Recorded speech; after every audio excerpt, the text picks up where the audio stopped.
نماز بری باتوں سے روکتی ہے تو ضرور روکے گی، لیکن جب روکے گی جب اس کی نماز ہوگی۔ حدیث شریف کے اندر آتا ہے کہ انسان نماز اچھے سے پڑھتا ہے، انسان دیکھو نماز کے لیے آیا، اپنے کاروبار کو چھوڑ کر مسجد میں نماز کے لیے آیا، اپنی دکان کو چھوڑ کر نماز کے لیے آیا ہے، اپنے کارخانے کو چھوڑ کر نماز کے لیے آیا ہے، اپنے کھیتی کو چھوڑ کر نماز کے لیے انسان آ رہا ہے، اپنے کلائنٹ کو چھوڑ کر نماز کے لیے آ رہا ہے، اپنے کسٹمر کو چھوڑ کر نماز کے لیے آ رہا ہے، اپنی سواری کو ایک طرف لگایا اور نماز کے لیے انسان مسجد میں تشریف لائے، اور پھر اس نے اچھی طرح وضو بھی کیا، لیکن اس نے نماز جو پڑھی وہ جلد بازی کے اندر پڑھی۔ حدیث شریف میں آتا ہے کہ ایسی نماز اس نمازی کے منہ پر مار دی جاتی ہے۔ جب انسان نماز کو بگاڑ کر پڑھتا ہے تو اس کی نماز اس کو بد دعا دیتی ہوئی جاتی ہے اور کہتی ہے کہ جس طریقے سے تو نے مجھے برباد کیا ہے، اللہ رب العزت تجھے بھی ایسے ہی برباد کر دے۔ میرے محترم بزرگوں، اپنی نمازوں کا حال ہم دیکھیں کہ ہماری نمازیں کیسی ہیں۔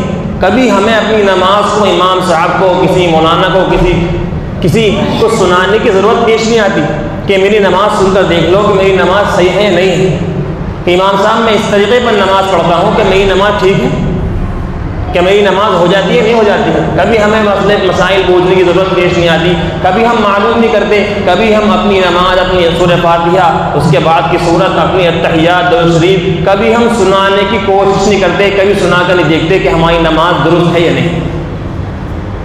جو انسان نماز کو بگاڑ کر پڑھتا ہے میرے محترم بزرگوں، اس کے سارے کام بگڑ جاتے ہیں۔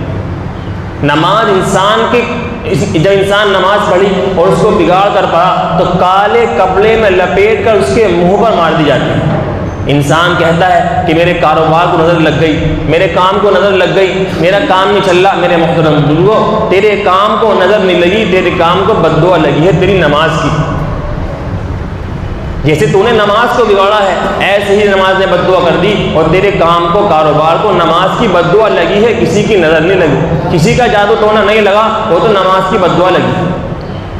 لیکن میرے محترم بزرگوں، پھر بھی نماز کسی حال کے اندر اس نے چاہے بگاڑ کر پڑھی، کیسی بھی پڑھی، پھر بھی نہ پڑھنے سے بہتر ہے۔ نہ پڑھنا کیوں؟ کیونکہ اگر اس نے نماز بگاڑ کر پڑھی ہے، نماز تو بد دعا دے گی، لیکن نماز چھوڑنے کا جو اس کے اوپر گناہ اور وبال ہوتا، نماز چھوڑنے کی جو اس کے اوپر نحوست ہوتی اللہ رب العزت کی جانب سے، اس نحوست سے بچ جائے گا۔ لیکن میرے محترم بزرگوں، یہ نہیں کہ بس ہم نے جیسے دل چاہا، جیسے مرضی چاہا۔ حدیث شریف کے اندر آتا ہے، آپ علیہ الصلوۃ والسلام نے ارشاد فرمایا کہ سب سے بدترین چور کون ہے؟ صحابہ نے پوچھا کہ کون ہے؟ اللہ کے نہیں بتائیے۔ آپ علیہ السلام نے فرمایا سب سے بدترین چور وہ ہے جو نماز کے اندر سے بھی چوری کر لے۔ سب سے برا چور، سب سے خبیث چور، سب سے بدتر چور اس کو فرمایا کہ جو نماز کے اندر سے بھی چوری کر لے۔ صحابہ نے عرض کیا اللہ کے رسول، نماز میں سے انسان کیسے چوری کر سکتا ہے؟ فرمایا کہ جو شخص اس کے رکوع اور سجدے کو اچھی طریقے پر ادا نہیں کرتا، یہ نماز کے اندر سے چوری کرنے والا ہے۔